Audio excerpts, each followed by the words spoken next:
I guess we get a little bit more into detail in what does foresight actually mean. We do, and I'm very pleased to have you on the podcast because I think you are one, if not the global go-to person for corporate foresight. So there couldn't be a better guest to go very deep in this.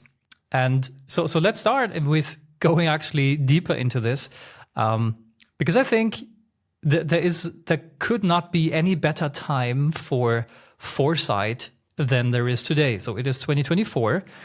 And the promise of corporate foresight always has been to enable leaders to make good decisions in times of overwhelming uncertainty. Well, here we are. Today we have staggeringly high uncertainty. But what we can see in the recent 1 or 2 years is that actually things are developing counteractive to that. So we do see a strong trend towards short-term business decisions, where quick wins and immediate results are actually more important than long-term thinking and maybe positive futures. And there is even examples out there. Daimler, the German car company, they just recently shifted their focus from an all-encompassing mobility group that wanted to do everything around mobility back to what they are doing best, which is building luxury cars and selling them at a high price. Similar thing for Porsche. They have great products, world-class execution, high profits, and that's it. And then we see the high-tech companies like Dell cutting more than 20,000 jobs. We see Intel has been a leader in strategic foresight for decades, particularly in the semiconductor industry. But again, they kind of entered late into this AI-driven GPU market, allowed some competitors to dominate like NVIDIA, and now they cut 15,000 jobs to stop quote-unquote non-essential work. So it's interesting to see that on the one hand, we have staggering high uncertainty, but on the other hand, we see non-essential work being prioritized, and we see short-term focus. So is there even still a place for foresight in this environment today? Yeah, I love the question. Of course, we also need first to ask ourselves, what are we talking about when we talk about foresight? So originally, foresight was there for, in particular, two things. One was to deal and to anticipate existential threats. So one of the roots of foresight is the work of Herman Kahn at the RENE Corporation, where they essentially asked themselves, okay, how can we get out of an escalation spiral which might lead us to a terminal nuclear war? And the other question is, how can we make sure that as humanity, we're capable of building our own destiny? And this is particularly the root of the French La Prospective school, which is still resonating very well in the French policymaking environment, but also with the large French companies.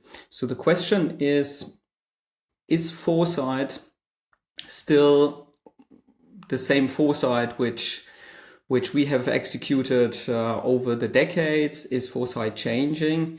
And I think what came first to my mind when I heard your question was, well, what if we turn this question around and we ask ourselves, what if we encourage organizations not to have foresight?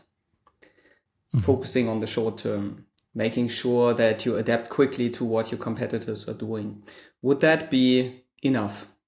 And interestingly enough, the German law for publicly traded organizations has a little paragraph, which is essentially about strategic foresight. And it's obliging every board of a company to ensure that they have a system in place which allows them to anticipate changes which would be an existential threat to its organization. And when you ask around, well, who is then running with that mandate? Who is doing that today? Then there's, of course, a couple of candidates. The first would be the executive team, the CEO, and with his direct reports. But often we have conversations where a CEO says, well, essentially, I've got a mandate, which is to run a car company, to stay with your example, or it is to make my company profitable again. And this is what in a linear fashion I'm executing on. What is then interesting to ask as an investor is that good enough?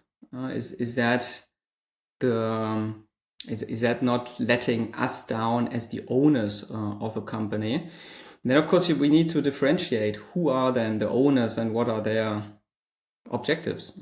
If I'm a short-term investor, it might be much more profitable for me if I'm jumping from company to company, which is announcing or will soon announce, or I have a sense that they will soon announce job cuts.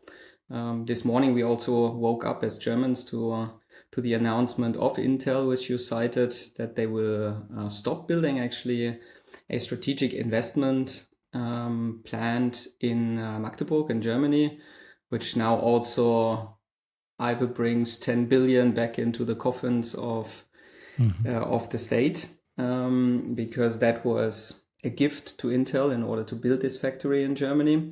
So there's all kinds of stakeholder questions which are directly involved when we talk about Foresight. So I think in my mind, Foresight for the owners has always something to do with how you look at the company you're running. Is it more a Warren Buffett perspective, where I say I'm investing for the long term, I'm investing for dividends every year, I'm investing into profit, which is going back to the owner? Or am I a more short-term investor who wants to make sure that companies also take downsizing, or how we like to call it today, right-sizing decisions? And then ultimately, of course, we're also entering into the question of the wider scope of stakeholders. Today, we're also looking, for example, as the state of Germany is taking 80% share into a cruise ship building company, which was a very good company for many decades, running very profitable business. And from an employee perspective, you obviously would also favor a management which is not only optimizing the short term, but ensuring that there's a long-term stability and viability of your business model. So I think for me, strategic foresight, as I define it, is really about the capability of organizations to, in a systematic way, create superior positions in markets of the future. So I perfectly agree with that. Not conducting foresight is not enough. Still, we can observe, the trend of, large corporations, major global organizations, not only in Germany, but really globally, to focus their efforts more on, as you said, it may be downsizing or right-sizing, and the short term. Do you think this is because the uncertainty is actually so high that they don't know if they should go left or right? Or do you think they actually, want to make sure they collect as much cash as they can for, bad times so that they are in a better financial position? Where do you think the focus on the short term actually comes from, even though it might not be advisable to do so? Mm-hmm. I mean, I think it has a lot to do with this many different people being involved in far-reaching decisions in organizations. It's very difficult to still act as an entrepreneurial owner of an organization, which is on the one hand, if you are a multinational, mostly shareholder-owned company, then you will have the need to focus on specific communicatable visions, which need to pay off in the mid to short term. But at the same time, you see family-owned companies who have a completely different perspective, who say, well, I'm actually focusing on what am I leaving behind for the next generation. Mm-hmm. What is this company's values? What does it stand for?